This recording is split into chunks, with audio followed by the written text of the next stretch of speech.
இயேசுவின் நாமத்தில் உங்களை ஆசீர்வதிக்கிறேன். எல்லாரும் எப்படி இருக்கிறீங்க? நல்லா இருக்கிறீங்களா?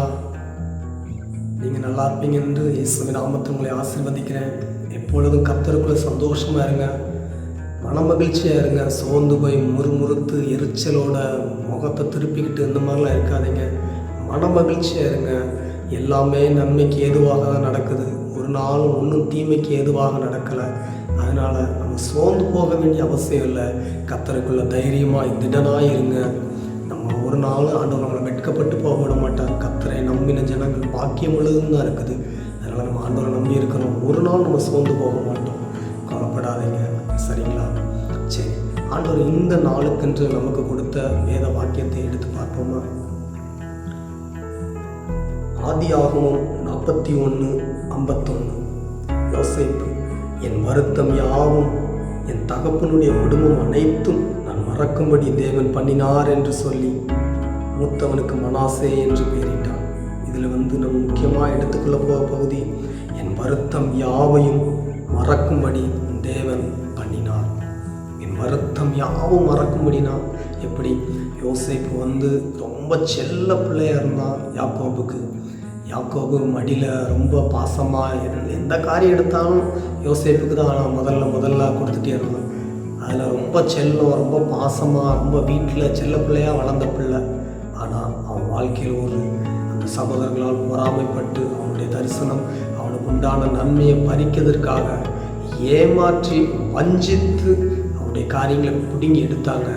ஆனால் தேவன் அதை நன்மையாய் மாற்றுவதற்காக தான் அந்த இதை ஆண்டவர் அனுமதித்தார். நம்ம வாழ்க்கையிலே கூட நிறைய காரியங்கள் ஏன் இப்படி நடக்குது, ஆண்டவர் சொன்னதுக்கும் நம்ம வாழ்க்கையில் நடக்கிறதுக்கும் சம்பந்தமே இருக்காது.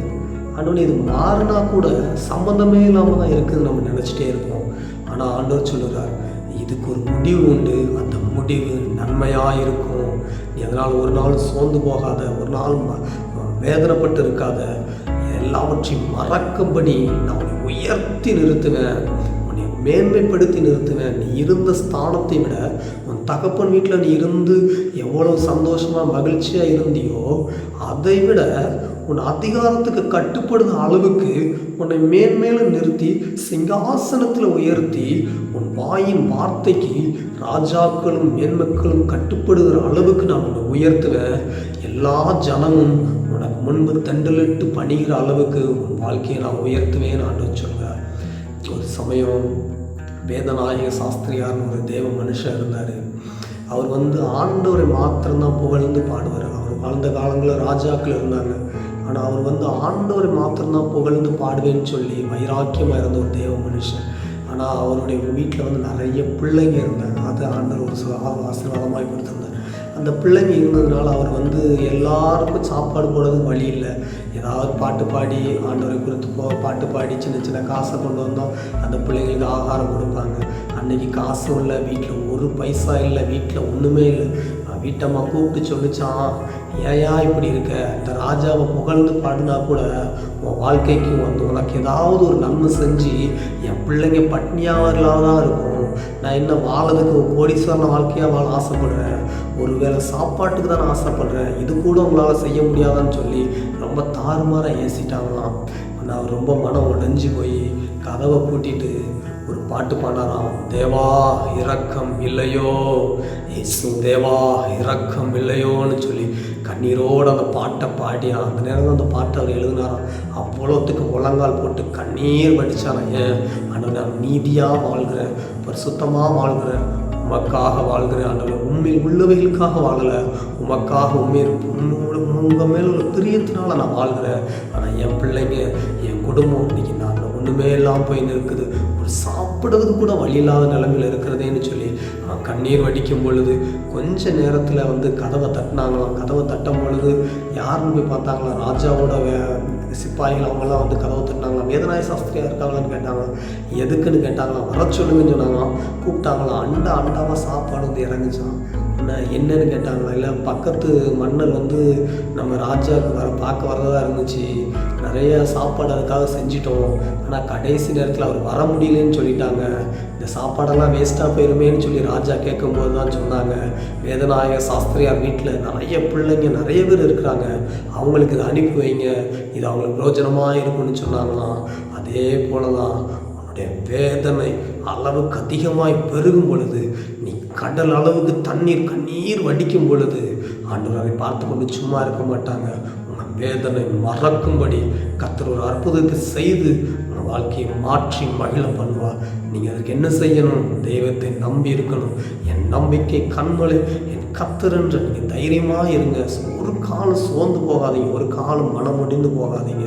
ஆண்டவரே, நம்ம சார்ந்திருப்போமா, இயேசுக்காக தான் வாழ்கிறோம். மனுஷங்க அதை இதையும் சொல்லலாம், ஆனால் என் நம்பிக்கை கர்த்தர், என் மீட்பர் உயிரோடு இருக்கிறார் என்று சொல்லி நாம் வாழ்வோமா.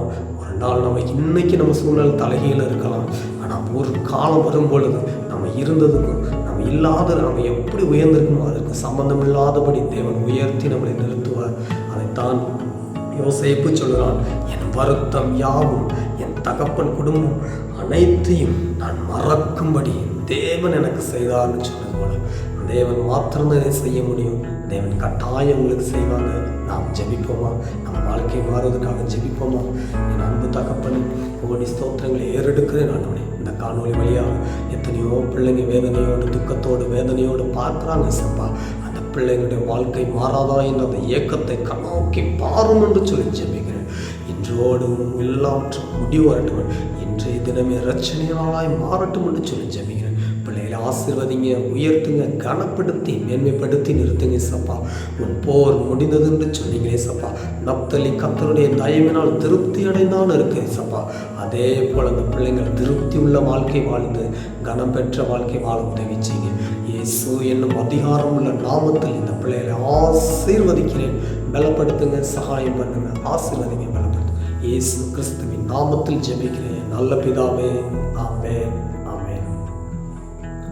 கவலைப்படாதீங்க, சோர்ந்து போகாதீங்க. ரத்த சிந்தி மீட்ட தெய்வம் என்னைக்கு நம்மளை கைவிட்டார், ஒரு நாளும் கைவிட மாட்டோம். God bless you.